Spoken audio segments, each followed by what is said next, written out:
Jay here for Stretford, Paddock, and this is the paper talk. As you can see, I'm outside Old Trafford as usual, and it's pretty windy. The wind's blowing quite hard, so we'll crack on. The latest news, or the news this morning and last night, was that Manchester United are actually trying to hijack, for want of a better word, Arsenal's bid for Gabriel Maguire. Now, we've spoken about this in the past. United were interested in the Lille defender, but it looked like, and it looks like, to be honest with you, still, that he's heading to the Emirates. But the reports coming out last night and this morning that Manchester United have made a sort of 11th hour inquiry into the Lille defender to try and bring him to Old Trafford. Now, it still remains highly unlikely, and even by the time you're watching this, Arsenal may have secured that because he was on the verge of moving to Arsenal. But lots of reports, including I think in the Telegraph, that Lille centre-back Gabriel Maguire has delayed making a final decision on his future and expects Manchester United to make a late bid to land him in a £22.5 million deal, or £22.6 million deal. Now, there was talk of us being interested in him a few weeks ago. That seemed to cool. Then there was talk of Napoli being interested in him. Now, you'll have to bear with me here because it's a little bit convoluted. Apparently, Napoli were interested in him to replace Koulibaly if Koulibaly went to Manchester City. Now, the problem with Koulibaly going to Manchester City at the minute is that Napoli and Manchester City don't have a very good relationship, because Manchester City were interested in Jorginho a little while ago. He was going to go to the Etihad. That was a sort of a done deal, a gentleman's agreement, I think you could call it. Then Chelsea came in with a bid and also wanted Maurizio Sarri. They wanted both the manager and the player, so Napoli were quite open to that. So, despite having an agreement with Manchester City, they did a deal with Chelsea, which has left Napoli and Manchester City not on great terms, which means the deal for Koulibaly, if it does happen, is taking a little bit longer. So it's unlikely that Napoli are going to be able to get the Koulibaly deal done and then get Gabriel Maguire in before Arsenal do. And Manchester United have now sort of taken an interest, but it seems a bit last gasp and highly unlikely that we'll be able to get him ahead of Arsenal. You can argue the toss and say that, well, listen, coming to Manchester United is obviously a bigger club than Arsenal. They're obviously in the Champions League, obviously going to play, when fans are allowed back in the stadium, in front of far more fans, and we have much more success than Arsenal have had. But Arsenal look to have almost wrapped that deal up, so it's going to be quite difficult for Manchester United to get that, to sneak through and get that deal done. But we'll keep you posted anyway. It's one to keep an eye on. You never know. He may be adamant about a move to Old Trafford, but as I said earlier, it's unlikely. It's just that it's been reported that United have shown an interest, and to be honest with you, it sums up our approach to transfers this summer. I think we're heading for the sort of longest summer or longest period in years that we've had without signing anyone. And yes, you want to get the right deals in and you don't want to rush them, but I mean, approaching deals like that, the 11th hour, trying to get a deal done where the player's almost on his way to another club, it smacks of desperation, and it sums up our approach this summer. It hasn't been great so far, and I know that we've been focusing on the Jadon Sancho deal, but I'd be very surprised if Maguire gets done, and that kind of strategy, if you can even call it that, seems doomed to failure. Now, another strategy, even if I get my words out, that Manchester United have gone, is to try and get Jack Grealish in by using Sergio Romero as a sort of a, I don't know what you could call it, as a sort of make-weight in that deal, as someone who could go the other way, go to Villa Park and help get that deal over the line. Now, obviously Jack Grealish is valued at around £80 million. Sergio Romero isn't going to knock much off that, but the feeling is that maybe Manchester United could offer Sergio Romero and a lot of money and get Jack Grealish, because Aston Villa would be open to the idea of the Argentinian goalkeeper going to Villa Park. This has been reported in a few papers, and it's said that United are still interested in a 24-year-old Grealish, but are unwilling to pay this sort of £75 million to £80 million asking fee. United value him roughly around £55 million, and we're making tentative bids or tentative inquiries at around £45 million that Aston Villa weren't open to. So there's some thinking there that maybe Sergio Romero could be used. Again, like I said earlier, he's not going to be suddenly, the value's going to be 40 million plus Sergio Romero gets you Jack Grealish. The thinking is, though, that maybe if United pay close to what Villa are asking and throw in Sergio Romero, who looks like he's surplus to requirements at Manchester United, with Dean Henderson now coming back and also David De Gea still here as well, so that could help sweeten the deal and help get that deal done. It's one to keep an eye on, but as I said, we don't think that it's going to be like Aston Villa are going to go, oh, we're not going to sell you Jack Grealish. Wait a minute, you're going to give us Sergio Romero? Okay, the deal's done. It could be just a sort of a sweetener that helps make the deal a little bit smoother. I'm wobbling here, it is very windy. Now, inevitably, there's Jadon Sancho news. If you can call it news, because it's sort of stagnated a little bit. We know that Manchester United are still in negotiations with Dortmund. We know that those negotiations have reached a bit of an impasse. Dortmund want around £108 million up front. They don't want it in long-term instalments, or even if it is going to be instalments, it needs to be in shorter-term instalments. Some of the reports suggesting that perhaps United could pay sort of 80 million, 20 million and 10 million, but do it over a short period of time, where Manchester United were keener to do it over a longer period, and that's where the stumbling block has been. Now, Jadon Sancho has been in training with his Dortmund team, of course, and the reports are coming out that his teammates are convinced, in inverted commas, that he's staying despite the Manchester United interest. He seems happy in training, he's putting the effort in, and he's linking up well with his other players, his other teammates, as you'd expect, like Erling Haaland and Thorgan Hazard. If I pronounced that wrong, forgive me. Are impressed by his approach to training, and the general feeling at Dortmund is that he's happy, he's settled, and he's going to be there for at least another year. Now, I've said this many a time and I'll keep saying it.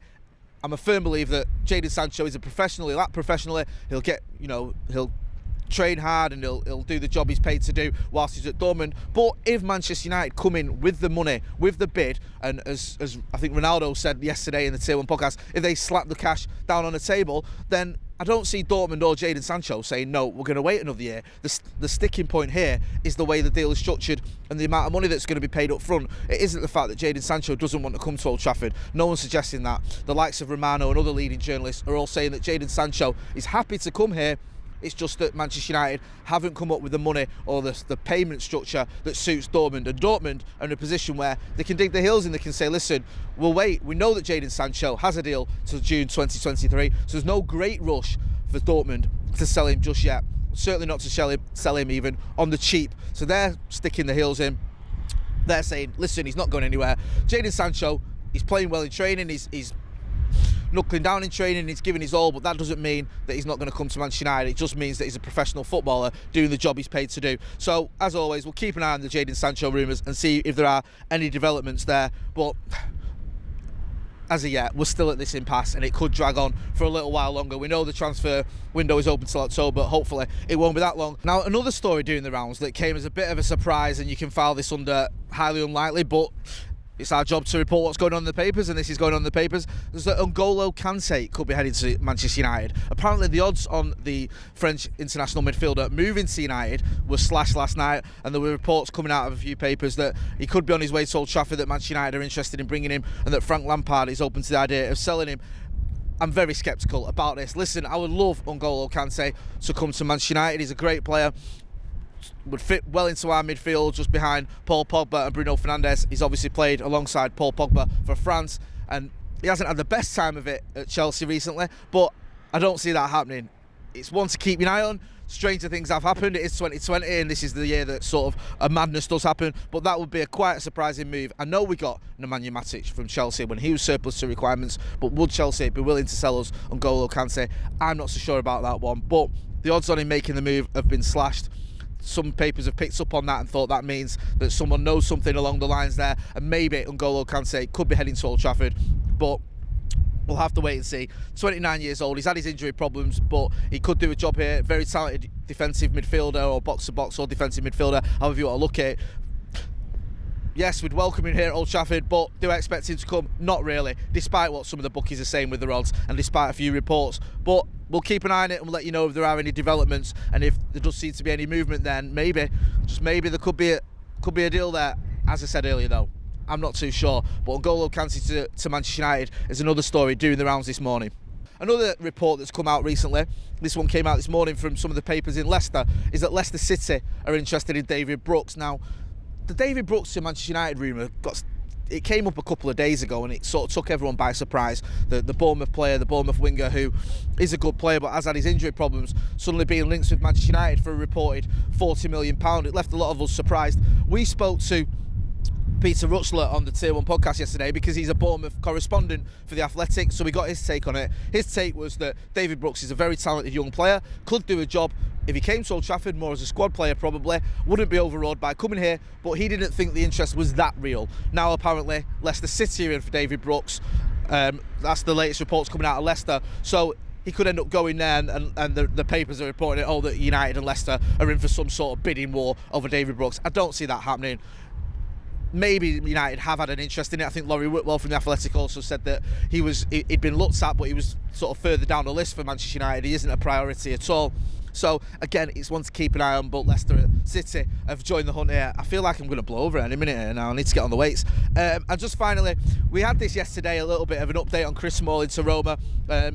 Gazzetta dello Sport have also been reporting that Manchester United defender Chris Smalling is willing to push for a move to Roma. I think we had a bit of an update there saying that Manchester United yesterday wanted £20 million for Chris Smalling, and that's what Roma were going to have to pay for him. And now that the reports in Italy are that maybe Chris Smalling would have to force that move through. So again, once keep right, we know that Smalling's surplus to requirement here. We've got 7 centre-backs, I think, in total, and the likes of Maguire, Lindelof, Bay, Axel Tuanzebe, and even, you could argue, Tenen Mengi, the youngster, are all ahead of Chris Smalling in the pecking order. So it's highly unlikely he's going to come back to Old Trafford and get his place back in the United team anytime soon. So he could be heading to Roma. We'll keep an eye on that. Yeah, usual shenanigans going on with Jadon Sancho. Bit of an impasse. We'll keep you posted on that one. And also, United making an 11th hour bid for Gabriel Magalhaes.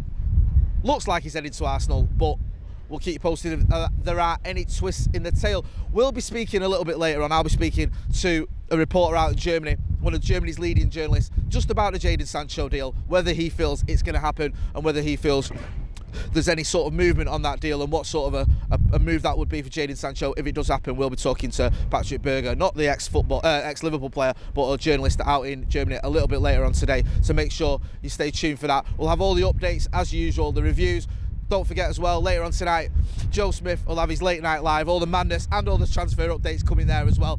It's getting a bit blustery here at Old Trafford, as you can see. So Jay here for Stretford Paddock. As you can see, we're back in the studio. We did the paper talk outside Old Trafford. When we got back here, there was a bit of breaking news involving Manchester United captain Harry Maguire and reports coming out of the Greek papers that he's been arrested. I'm going to read you, this is one of the stories that's coming out of the Greek newspapers. It says earlier, I've translated this from Greek, so the translation might be a little bit ropey, but bear with me. Earlier, Harry Maguire and his friends had a fight with other Englishmen outside a bar in Mykonos town. Police in Mykonos handcuffed the head of Manchester United, Harry Maguire, in the early hours of Friday. The Harry Maguire, spotted by police outside a bar after a rough episode allegedly had with other British, this is in speech mark, Island of Winds. I'm not quite sure what that is. I don't know if that's some sort of terminology for the island or whatever. Citizens reportedly informed the police half an hour after midnight on Thursday that 2 groups of Englishmen were fighting outside a bar.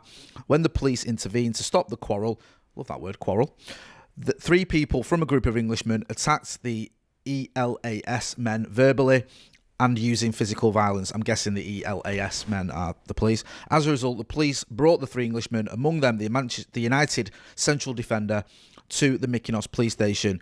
Even there, however, the 3 suspects continued to provoke while attacking and beating 2 officers, resulting in their arrest. So, listen, that's what's being reported coming out of the Greek press at the minute, that Harry Maguire has been arrested for either fighting or getting into an altercation with Greek police or some sort of